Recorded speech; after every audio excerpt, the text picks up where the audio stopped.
امریکا له ایران غواړي څه؟ هر شي کې د زور نه کار اخیستل د چین تله درنوي. ستر اقتصادي خامار مخه ونیسي. چین د امریکای په مقابل کې یو ډیر قوي موقف کې را څرګند شوی دی. د امریکا د پالیسیو د ماتولو لپاره کار کوي. انساني ارزښتونو نه سرغړونه وه. د دغه سکړلو جرأت ورکول شو. زورور کولی شي هغه به کوي او کمزوری ته ورپېښه ده. پاکستان د څه وضعیت سره مخ کیدونکی دی؟ پاکستان ډېر په بد موقف کې دی. ناټو ماته ده یا د دوی نور ماموریت ته ضرورت نه لیدل کیږي. امریکا ترې نه شاته شو ځکه دوی ډېر فشار لاندې دي.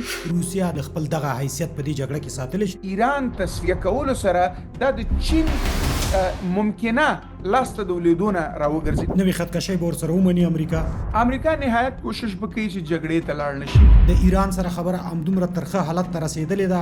حتی د دې کوشش کوي چې دغه رژیم سقوط ونه کړي.